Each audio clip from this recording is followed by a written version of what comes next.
Pennant is the best heavy attack melee weapon for cleaning out hordes of enemies. Change my mind.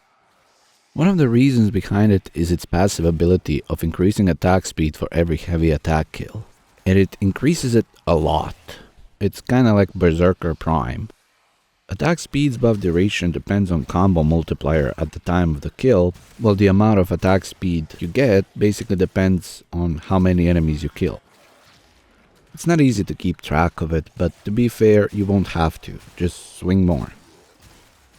Another reason behind it is that two-handed ikanas force a slash proc on heavy attack, as well as lifted status. Even with the follow-through stat of 70%, it's more than enough damage to clear crowds. Wise Razor is a terrible stance for regular attacks. Each attack makes it feel like weapon has half of the actual range, and it's also a half-baked stance that does not have 4 unique attacks. Like over a year ago, we've been promised a new stance, but no word on that yet. Maybe it went into warframe alongside other warframe developers. But when it comes to heavy attacks, two-handed ikanas have a top-tier attack movement. That's a wide swing covering almost the entire circle around the player. And it's a flat one, so it's easy to aim at enemies. And it's so good that I rarely feel like I need to use regular attacks, apart from trying to gain combo for that big slash.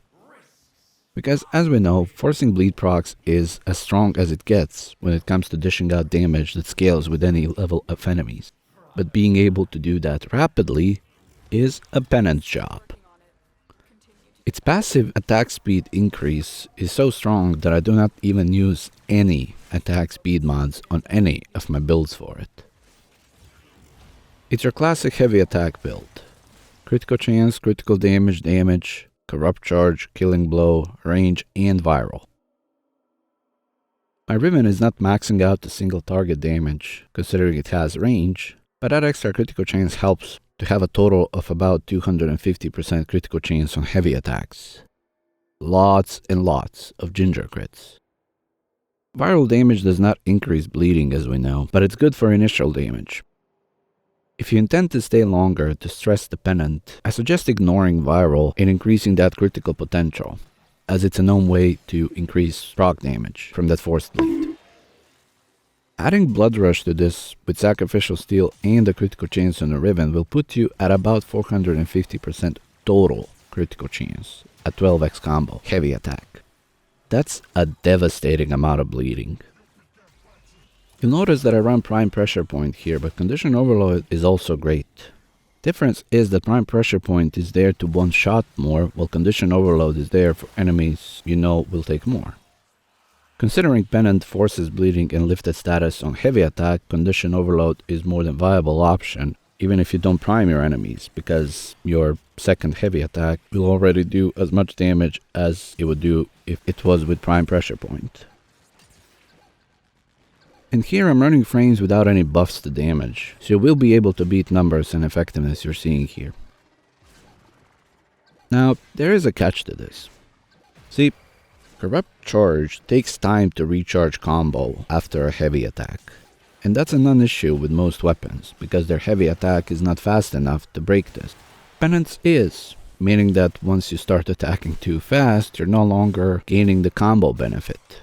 And with each combo multiplier just flat out multiplying your heavy attack damage, you can kind of see that you can easily lose half the damage by just being too fast. If we are to trust what Wikipedia says on Corrupt Charge recharging, spamming heavy attacks quickly can bug out the initial combo stat, making it not apply at all until you manually recharge the combo yourself. So guess we have to use that stance a bit every now and then to keep it working. So there is a balance to it, on where the sweet spot is, on how fast you attack. Maybe not the favorite thing for our Wisp mains out there. And if you thought that this is all because of my overkill build that shines with Prime, Sacrificial, Amalgam, and Riven mods, I can show you a difference between that and use of regular mods. Simulacrum is flawed, but for purposes of comparing two builds on the same enemy, it's alright. So I chose a level 190 Exo Officer for this test. My Prime build one-shots it easily, with Bleed Text finishing it off, while for a regular build, it takes whopping 2 swings to annihilate this enemy, which is a very heavy enemy by the way. Considering that for some weird reason Pennant is a master rank 7 weapon, chances are people will run it with such build that has less shiny mods. Until we get a new stance for this weapon, it will be a one-trick pony for heavy attack spam, but it's one hell of a one-trick pony.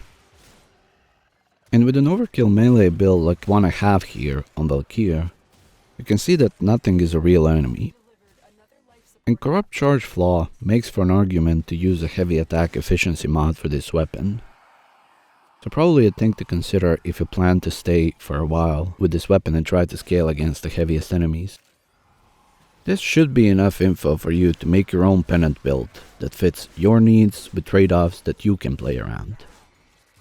Thank you for watching, subscribe for more, and I'll see you in the next one.